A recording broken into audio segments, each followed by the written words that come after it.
प्यारे दोस्तों, भारत में आए सैलाब ने इस वक्त बदतरीन तबाही मचा रखी है। कई घर सैलाब की नजर हो चुके हैं। वही सैलाब ने मंदिर में रखे भगवान का भी लिहाज नहीं किया। कई हिंदू जब पूजा करने में मशरूफ थे तब पानी का रेला वहां से गुजरा और देखते ही देखते हर चीज दरहम बरहम हो गई। मंदिर समेत भगवान पानी में डूबकर सैलाबी रेले के साथ बहने लगा। ये मंजर कई हिंदुओं के खून की हरारत को बढ़ा चुका था। मगर ऐसा क्या हुआ कि ये कट्टर हिंदू चंद लम्हों के बाद खुदा को पुकारने लगे? ये जानने के लिए वीडियो में हमारे साथ आखिर तक जुड़े रहिएगा। और आगे बढ़ने से पहले कंफर्म जरूर कर लीजिएगा कि आपने हमारा चैनल इस्लामी अखलाक सब्सक्राइब कर रखा है, और अगर नहीं किया तो फौरन सब्सक्राइब करते हुए बेल आइकन को क्लिक कर दीजिएगा ताकि हमारी आने वाली मजीद वीडियोस का नोटिफिकेशन बर वक्त आपको मौसूल होता रहे। तो चलिए आगाज करते हैं आज की इस ईमान अफरोज वीडियो का। जी तो प्यारे दोस्तों, हम आपको बता रहे थे कि कट्टर हिंदू कलमा पढ़ने पर मजबूर हो गए। इसकी हकीकत क्या थी ये आपको इस वीडियो में मालूम हो जाएगा। दोस्तों, उत्तर प्रदेश के एक इलाके में हिंदू मुस्लिम मिलकर रहते थे। जब से हिंदुस्तान और पाकिस्तान दो अलग अलग मुल्क बने थे तभी से वो बस्ती आबाद हुई जहां सबके दरमियान भाईचारे का रिश्ता कायम था। मगर जैसे जैसे वक्त गुजरा तो शरपसंदी को भी हवा मिलने लगी। मुसलमान और हिंदू दो अलग अलग मसलिक बनकर रहने लगे और यूं कई ऊंच नीच लड़ाई झगड़े भी पैदा होने लगे। चंद ही सालों में आपस में हमदर्दी और भाईचारे का रिश्ता खत्म होकर रह गया और यूं हिंदू अपनी अक्सरियत का रोब जमाते हुए। दोस्तों, वीडियो में आगे बढ़ने से पहले हम आपको यही बताना चाहते हैं कि शुगर एक ऐसी बीमारी है जो आजकल ज्यादातर लोगों में देखी जा रही है। इसलिए हम आपके लिए अफ्रीका की जड़ी बूटियों से बनी एक ऐसी दवाई लेकर आए हैं जिससे आपकी शुगर की बीमारी बिल्कुल जड़ से खत्म हो जाएगी। मर्दाना कमजोरी और धात के मरीजों के लिए भी हमारे पास बहुत ही कामयाब दवाई मौजूद है, जिसको अगर आप एक बार इस्तेमाल कर लोगे तो इंशाल्लाह अपनी दुआओं में हमेशा याद रखोगे। सिर्फ एक ही महीने ये दवाई खानी होती है। इस नंबर पर एड्रेस व्हाट्सएप करके आप दवाई ऑर्डर कर सकते हैं या फिर आप कॉल करके अपना ऑर्डर लिखवा सकते हैं। मुसलमानों को कमतर समझते हुए उन पर जुल्म ढाने लगे। एक अजीब सी कशीदगी की दीवार बन चुकी थी। इस गांव में एक ही मस्जिद थी जो कि अब काफी पुरानी हो चुकी थी। वहां पर रहने वाले मुसलमानों ने ये सोचा कि मस्जिद को दोबारा से तामीर किया जाए, क्योंकि वहां पर रहने वाले मुसलमानों की तादाद बढ़ती चली जा रही थी। और इस मंसूबे पर अमल दरामद के लिए उन मुसलमानों ने सरकार से मिन्नत कर करके अपनी दरख्वास्त मंजूर करवाई। और फिर जब मंजिल को दोबारा से तामीर किया जाने लगा तो फौरन हिंदू हमलावर हो गए। इसी बस्ती के रहने वाले हिंदू जो कि अक्सरियत में थे औजार लेकर हमलावर हुए और कहने लगे कि हम यहाँ पर मस्जिद को नहीं बनाने देंगे। इतना कहकर उन्होंने एक साथ मस्जिद पर हमला कर दिया और नाउजुबिल्ला मस्जिद को गिराना शुरू कर दिया। उन्होंने मस्जिद के दरो दीवार और नक्श की बेहुरमती की थी। इसके बाद सिर्फ एक गुंबद ही था जो सही सलामत छोड़ा था। यह वही गुंबद था जो कि बहुत पुराना था। इसकी बुनियाद सदियों से चली आ रही थी। जब वो इस गुंबद को गिराने लगे तो हिंदुओं ने इस गुंबद को गिराना तर्क कर दिया और इसको यूं ही छोड़कर अपना मंदिर बनाने का फैसला कर लिया। मुसलमान बेबसी की मूरत बने, ये सब देखते रह गए। उन्होंने पुलिस थाने में भी रिपोर्ट दर्ज करवाई, मगर वो सब भी हिंदू थे, इसलिए कोई भी मुसलमानों की बात पर कान ना धर सका। हिंदुओं ने मस्जिद की जगह अपना मंदिर बना लिया और वहां पर इस इलाके की सबसे बड़ी भगवान की मूर्ति को लाकर रख दिया। जहां मुसलमान नमाज पढ़ा करते थे दोस्तों, उस जगह को एक मंदिर की शक्ल दे दी। अस्तगफिरुल्लाह। प्यारे दोस्तों, अब वहां पर एक गुंबद ही बचा था जो बाहर से देखने पर तो मस्जिद मालूम होता, मगर जब आगे जाकर इसे देखा जाता तो अंदर भगवान की बड़ी सी मूर्त रखी होती। मुसलमान ये देखकर अंदर ही अंदर जलते कुटते रहते। कई मुसलमानों ने एक रात जाकर भगवान की मूर्ति को तोड़ने की भी कोशिश की, मगर वहां पर मौजूद रखवाली करने वाले पंडित और उसके खास लोगों ने मुसलमानों को सरेआम लाठियों से मार मार कर जान से ही मार दिया। उनका कहना था कि ये हमारे भगवान की तौहीन करते हैं, इसलिए इनके जिंदा रहने का कोई हक नहीं। इस वाक्य के बाद किसी ने जरूरत ना हुई कि वो मूर्ति को जाकर तोड़े। मुसलमान अपने घरों में ही नमाज पढ़ने लगे। एक दिन दोस्तों, मानसून की तेज बारिशों की वजह से सैलाबी रेला बनने लगा। तूफान और बारिश की वजह से कई इलाके ज़ेर-ए-आब आ चुके थे। इन्हीं में वो बस्ती भी आड़े आ गई। पानी जहां से गुजर रहा था तबाही मचाता ही जा रहा था। मुसलमान अपनी छतों पर चढ़कर आजान देते तो हिंदू हंसते और बुलंद आवाज में अपनी किताबों से पूजा पाठ शुरू कर देते और कहते हमारा भगवान ही हमें बचाएगा। नाउजुबिल्लाह।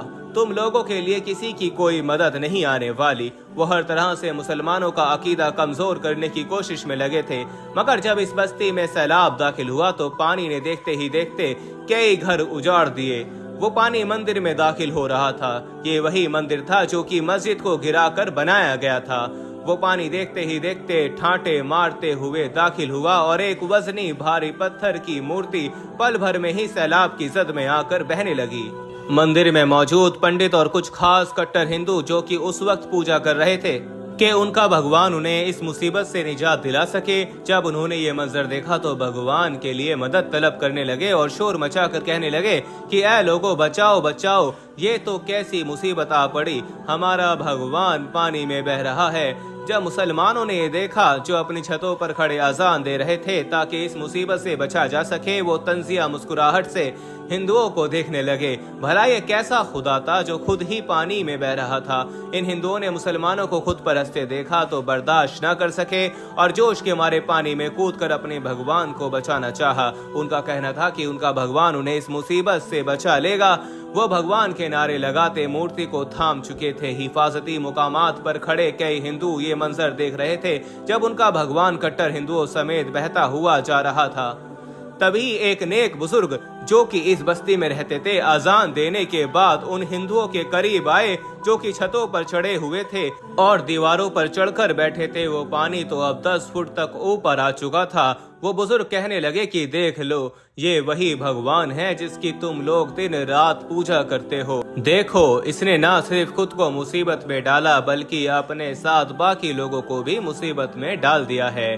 अब ये क्यों नहीं तुम सबको बचाता, क्यों नहीं तुम्हारी मदद कर रहा? क्या तुम्हारा भगवान इस काबिल है कि वो तुम लोगों को इस मुसीबत से निकाल सके?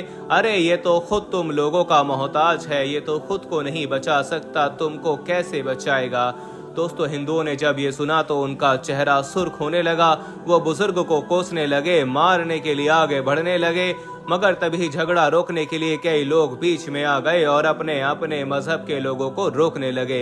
हिंदू कहने लगे कि हमारा भगवान हमें जरूर बचाएगा, वो हमें कभी भी तन्हा नहीं छोड़ता। असल में उनके लहजे कमजोर पड़ चुके थे। दोस्तों, हकीकत उनके सामने आ चुकी थी। फिर दोस्तों उसी पल एक बार फिर अजान की आवाज गूंजी। अजान की आवाज आई तो लोग समझे कि शायद इस बार भी वो बाबा ही अजान दे रहा है। मगर ये देखकर उनको हैरानगी हुई कि ये आवाज तो कहीं दूर से आ रही थी। सबकी नजर बेसाख्ता उस मंदिर की तरफ गई, वही मंदिर जो पहले मस्जिद हुआ करती थी और उसका गुंबद भी यूं ही अभी तक सलामत था। वो इस कदर मजबूती से बनाया गया था कि कोई भी उसे तोड़ ना सका। इसलिए हिंदुओं ने पूरी कोशिश की थी कि उसे अपने मंदिर का हिस्सा समझा जाए, मगर नाकाम रहे थे। दोस्तों, कुछ लोगों ने जाकर उस गुंबद पर देखा तो वहां कोई भी मौजूद नहीं था। पूरा मंदिर डूब चुका था सिवाय उस गुंबद के जो यूं ही खड़ा था। लोग हैरानगी से गुंबद की तरफ देख रहे थे, हर तरफ पानी था। फिर आखिर कौन था जो इस मुसीबत में अजान दे रहा था? ये गायबाना अजान की आवाज गूंजी तो दोस्तों ठाठे मारता हुआ दरिया की तरफ सैलाबी पानी रुकता चला जा रहा था। उसकी रफ्तार में कमी आने लग गई थी। यूं लग रहा था जैसे वो मीठी मशरूर गुन आवाज सुनकर पानी भी रुकता जा रहा हो। पानी ने अपना बहाव काफी कम कर दिया था। तभी वो मूर्ति आगे जाकर किसी वजनी चीज से टकराई और टुकड़े टुकड़े होकर हर तरफ फैल गई। वहीं वो हिंदू जो उस भगवान से मदद तलब कर रहे थे, अजान की आवाज सुनकर उनके दिल में हिदायत आने लगी। उन्होंने उस मूर्ति को वहीं छोड़ा और फौरन ही घर के बहते हुए सामान के सहारे किनारे तक पहुंचे। कितनी देर वो इस आवाज को सुनते रहे। कैसी सेहरंगेज आवाज थी और हर दुख दर्द भी खोया खुद में समाती जा रही थी। मुसलमानों की आंखों से तो आंसू रवां हो गए थे।